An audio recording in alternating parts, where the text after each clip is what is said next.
Welcome everybody to the first flipped video for AP Psychology at Granby High School. I'm excited to be doing these this year. It's going to be a complete change to how I've organized my classroom over the past 16 years of teaching. So we're all going to kind of participate in this experiment together. If you're in my class, then you are sitting there watching it with me, and you're watching me cringe as I hear my own voice on audio, as most of us do. We can't stand the sound of our own voices, but nevertheless, I'll fight through that, and we're going to kind of practice how we would watch this video. For the rest of you who may be watching this is going to be an introduction to the scientific study of psychology, which leads us to the question of what is psychology? Psychology is not what Dr. Phil talks about on Oprah. Psychology is a little bit more rigorous than that. And what we're going to focus on throughout the year is the scientific study of behavior and mental processes. And we're going to focus on human behavior. Psychologists could focus on animal behavior, and there certainly are those that focus on that. But we're going to focus specifically on human behavior since this is an introductory course. And what we're going to find out is a lot of what we assume we know about human behavior, once it's put under scientific rigor, it might be a little bit different than what we think we know. Now, with mental processes, what do you think we mean by that? We're talking about the way we think, the way we problem solve, how language works. Essentially, anything that's going on in that mind of ours, that's what we're thinking of when we talk about mental processes. And as a side note, it's an important concept to differentiate right now, that concept of mind, mental processes, and brain. Brain, of course, is that physical 3-pound lump of flesh that's within our skull. The mind is what it produces, what we experience either consciously or unconsciously, that produces our thoughts, emotions, those types of things. So we're going to talk about how scientists can possibly study those things in a scientific way. For a long time throughout history, it was thought that beyond observable behaviors, you really couldn't study human behavior, mental processes very well at all. But we'll talk about how modern psychologists do that. Now, a lot of times people ask, well, isn't psychology just kind of common sense? Is it just what we already know about human nature, just kind of intuitively, just being humans? And so to kind of get at that, I want to take a look at these 4 true-false statements that are on the screen here. And what I would like you to do is that I'd like you to go ahead and pause the video and answer these true-false. Just take a minute to do so. So go ahead and pause now and answer these 4 as a true-false questions. All right, welcome back. Hopefully you did in fact pause it and answer the questions. But we're going to talk about what the answers to these are. So if you haven't paused it, go ahead and do it now. Otherwise, let's go ahead and talk about the answers. The first one is something that's commonly out there. Most of us use only about 10% of our brains. If you've seen that spectacularly mediocre movie Lucy that was out a couple of summers ago, it was almost centered around this concept that most of us only use 10% of our brains, and what if we were able to unlock the other 90%? What potential could we as humans have? Well, that's all just nonsense. We use all of our brains. We may not use all of it at any one moment, but we use all of it. It would not make sense from an evolutionary point of view for the human body to spend so much energy creating and maintaining a brain that is as large and complex as ours compared to our body size, and then only use 10% of it. Psychologists don't even know where this came from. There's not any early claims by psychologists about only using 10% of our brains. It's just one of those myths that kind of got caught on in our our culture and is really stuck. But there's not a bit of truth to it. It doesn't mean that all of us are reaching our full potential when we say that we're using our own brains, but or 100% of our brains. But as we'll talk about throughout the year, a lot of using our potential is really taking advantage of this thing called brain plasticity and changing our brains and making it more efficient and more connected in terms of learning new material. All right, the second one, most abused children do not become abusive adults. I think a lot of you have heard of this in discussion of abusive families, that oftentimes victims of abusive families go on to become abusive adults themselves, and this is kind of a vicious cycle. And while there is a slightly greater likelihood of people who have been abused as children to go on to become abusive adults, most do not. Most go on to be the same thing that most other people is, which is not abusive. So you have to kind of catch yourself when we're talking about whether something makes you more likely to be something versus whether the majority actually do. So in this case, it may mean that again, abusive children may be slightly more likely to go on to become abusive adults, but it doesn't mean that the majority are going to. They simply do not. The third one, traumatic experiences, something terrible that happened to you, say in childhood, for example, such as sexual abuse, are typically repressed from memory. Repressed meaning that you have locked it away deep in your subconscious and you can't consciously access it. You don't even consciously remember that it happened. And the idea is, amongst many therapists, psychoanalysts specifically, is that our brain does this to protect ourselves, to protect our self-esteem, our self-worth, that these memories are just too difficult to deal with. And psychoanalysts still believe this. And so there's actually a great debate amongst the psychological field about whether this really happens or not. A lot of memory researchers, a lot of memory experts are skeptical of the extent to which traumatic experiences really would be locked away. And their argument essentially goes that if you think about how our brain processes memories, think about the things that are most memorable to you, typically these are the most emotional memories, be they happy or angry or sad or whatever it might be. It's that heightened sense of emotion that triggers and gives a signal to our brain to say, hey, this is important, you need to remember this. And so memory experts say that if that's the case, then it can't be that traumatic experiences are repressed from memory. So I'm not going to give a definitive true or false to this one. I do have my own thoughts on it, but just know that this is a hotly debated topic amongst in the psychological field today. And the last one, if you want to teach a habit that persists, reward the desired behavior every time, not just intermittently. So let's imagine that you have a brand new puppy and that you want to train this brand new puppy to sit and roll over and shake and all of that. And the question is, when you're training this puppy, should you give that treat every single time, or should you just give the treat every once in a while so the dog really never knows when that treat is coming? And the answer may surprise many of us. Most of us would probably say give the treat every single time. And I will say as a side note that when you're first training the behavior, that's probably true. They need to definitely get that association between behavior equals reward, behavior equals reward. But over time, if you want the behavior to persist, then giving that treat intermittently is actually the best way to go about it. And we'll talk about in our learning unit exactly why that is. But essentially that hope of a treat is just as strong as the treat itself.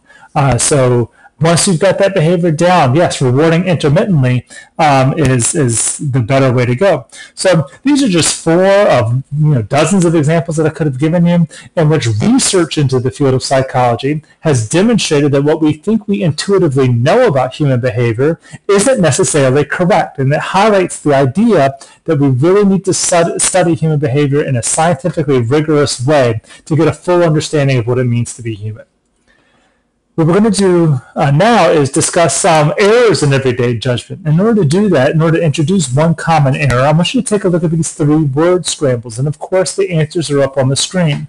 And I want you to just jot down an estimate of how long you think it would have taken you to solve any one of these word scrambles. Okay, would it have taken you 5 seconds, 5 minutes, 30? Any estimate that you think it would have been. Go ahead and jot down what you think your estimated time would have been to solve any one of these. I'll give you a few seconds to do that. Now, I know you're at home watching this video, but you need to make sure that you're actually going through the process here. Interact here. Make sure that you're doing what we asked you to do. So go ahead and jot down that estimate. Are we ready? Here we go. Now what I want you to do is I want you to take a look at this unsolved word scramble, and I want you to guesstimate how long it would take you to solve this. So go ahead and write down an estimate now. And once you have written down that estimate, I want you to go ahead and pause the video, and I want you to time yourself in how long it will take you to actually solve this word scramble. So write down your estimate and go ahead and pause now And when we come back, we'll talk about what the answer is. All right, welcome back again. I hope that you actually did pause the video and give you an idea or give you an opportunity to solve the word scramble. I hope you have a time that's written down. And what I want you to do is I want you to compare the time that it actually took you to solve the word scramble to the time that you estimated how long it would take you to solve the word scramble. And what research suggests is that for most of us, what will have happened is that we will have assumed that it took us much shorter amount of time than it really took us to solve this word scramble. And you can take a look and see if that's the case for you. It's not going to be the case for everyone, but my guess is that for the majority of us, it would be that way. That maybe you guessed 30 seconds, but it really took you 2 minutes. Or maybe you guessed 2 minutes and you never solved it at all. And that's actually a pretty common phenomenon. And what's going on here is that you are going through what we call an overconfidence effect. That we tend to be overconfident in pretty much our ability to do almost anything. If you were to give surveys to people, for example, and ask them how to rate themselves as drivers, let's give a survey to 30-year-olds and to rate themselves as drivers.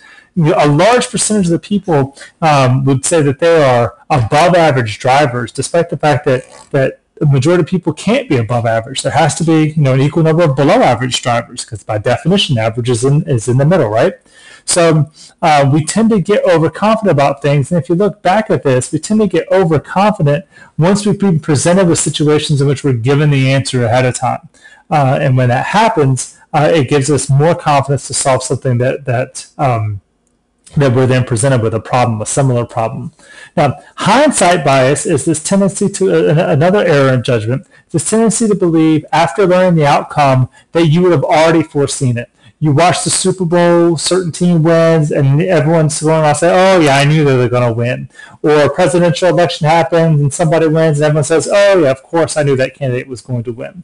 When in fact, when you ask people to do predictions ahead of time, those predictions are never as successful as what people claim they would have known afterwards. So in some ways, hindsight bias is really playing a role in this whole word scramble thing as well. You've been given examples where you know the outcome, and so therefore, when you're presented with a new one, it kind of feeds into that overconfidence effect when you're given a problem to actually do on your own.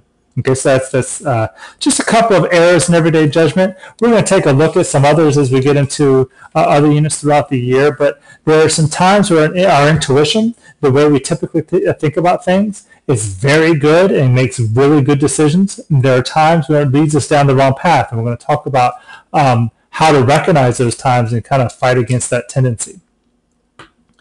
Okay, so scientific method, going back to probably 5th grade for most of you. Just a quick review of what we're talking about with the scientific method. This will be the last thing we'll talk about today. And then in our next presentation, we'll start to get into the actual research methods that are very common in the field of psychology. So with the scientific method, of course, anytime we're studying a topic, we often start off with a theory. A theory is a general organizing principle that's going to organize a lot of different kind of similar or related thoughts into a coherent whole.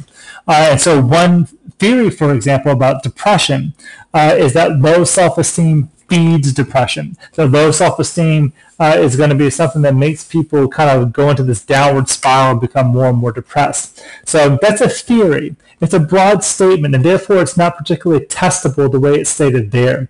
So from that theory, researchers are going to develop testable hypotheses and something that can actually have some sort of study done on it, whether it be an experiment or observation or a correlation study or whatever it might be. We'll get into exactly what those are in our next study or our next video. Workable hypothesis here, a testable hypothesis, is people with low self-esteem will score higher on a depression scale. And so then you need to actually be able to test that. And figure out how would you test, number one, if someone has low self-esteem, and then how would you test, number two, whether someone is depressed or not. And that's actually a pretty easy study to run. You administer tests that measures both. You have basically a survey that's going to measure levels of self-esteem.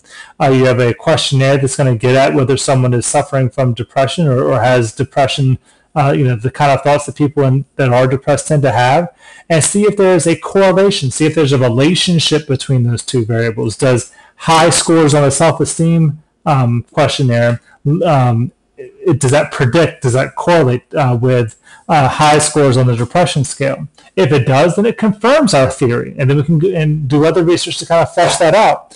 If it doesn't quite go the way that we would expect, then we have to revise our theory, or maybe reject it outright and come up with a different theory altogether.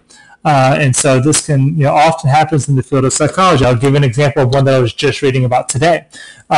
Researchers are taking a look at elementary schools and comparing the traditional 5-day a week elementary school to 4-day a week elementary schools. And the working theory was that the 4-day week elementary schools, students that go to those schools were going to have lower test scores, were going to perform worse than students that go to the typical 5-day schools, because there's that extra day on the weekend to forget material, and so therefore there's just going to be that greater likelihood of forgetting. Well, it turns out when they did the study that students who go to these 4-day schools, they tend to do a little bit better. And when you compare students that have gone to both, then they tend to do better in the 4-day environment. And so they had to kind of revise their theory about exactly what's going on there. And maybe it's because the 4-day environment is longer, and the school day teachers can use more innovative teaching strategies. Or maybe and there are a lot of different theories as to why that might be. But you get the idea that when a theory doesn't play out in the research, that doesn't necessarily have to be a negative thing. That's a good thing. Now we can really hone in on what the actual truth may be and kind of rework our theory to get at that truth. All right, so that gets us into the kind of the scientific method, just kind of getting our mind set in terms of how we're going to be taking a look at this. Again, next video is going to be about research methods specifically. We'll get into case studies and surveys and those types of things and see exactly how researchers use those. If you have any questions on any of these videos, whether you be in my class or whether you be someone who's just watching this online somewhere, you can always email me at ghsteacher@gmail.com, and I'll answer any questions as quickly as I can. If you have no questions, or if you want to save your questions, if you're in my class, you can always save them for class tomorrow. Okay? Remember, those students that are in my class, at the end of every lesson and daily reading guide, you're expected to come into class with at least one question for us to be able to discuss. Okay? Everyone have a great night.